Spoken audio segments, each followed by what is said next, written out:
Actually, John has our first question tonight. All right, thank you. Good evening. My name is John White. I'm 24 years old. I'm originally from Greensboro, North Carolina, but I join you all from Raleigh, North Carolina this evening. Thank you for being with us. Given both of your backgrounds, having had the opportunity to work with past presidents, do you feel that you were able to aid in their policy agendas in your respective positions? That's a very good question. Thank you. Actually, first, Mr. Sorenson, would you like to take that? I should explain that in the Kennedy White House, my title was special counsel. My chief responsibility was program and policy, which started out emphasizing domestic policy, but with the Berlin crisis, a host of others, finally the Cuban Missile Crisis, my responsibilities ranged all across the area. And frankly, that made it a lot easier for me to work on the president's speeches, because I would participate in the decision-making meetings. I would see what evidence most impressed the president. I would hear which data he agreed with. I would note which facts, values, arguments seemed important to him. And then I could simply walk down to my office, which was not that far from the Oval Office, and put a draft together so that the participation that I had in formulating policy helped me to formulate the speeches. And most speechwriters, I think, if they have the last word, as they often do, influence presidential policy. Thank you very much. Let me comment on that. Both Ted and I are members of a secret society, the Judson Welliver Society. Judson Welliver was the first White House speechwriter in 1924. And so Jack Valenti from the Johnson administration, Ted from the Kennedy, and Bryce Harlow from Eisenhower, and Clark Clifford from way back in Truman's administration. We all got together, formed this secret society. And we meet once every year or two, and all the speechwriters get up and bewail the fact that speechwriters are not as influential as they were back in the days of Sorenson and Schlesinger and like that. I don't know about that. A speechwriter is supposed to know his principal. And he's worked with him, he's seen him think, he knows how he thinks. He's had draft speeches go into him and come back all hacked up.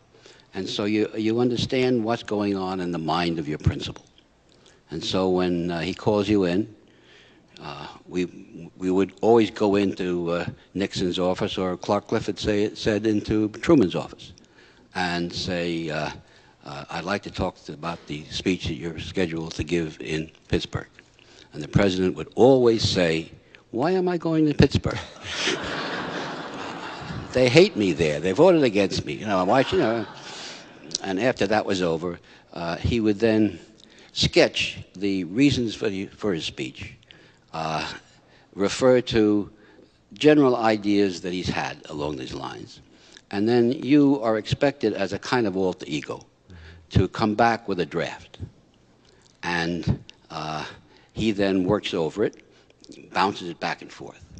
Now, the difference between a thematic speech, a really good speech, the Kennedy inaugural, that was a thematic speech, and the speech you're going to hear tonight, the State of the Union, is the dread phrase laundry list.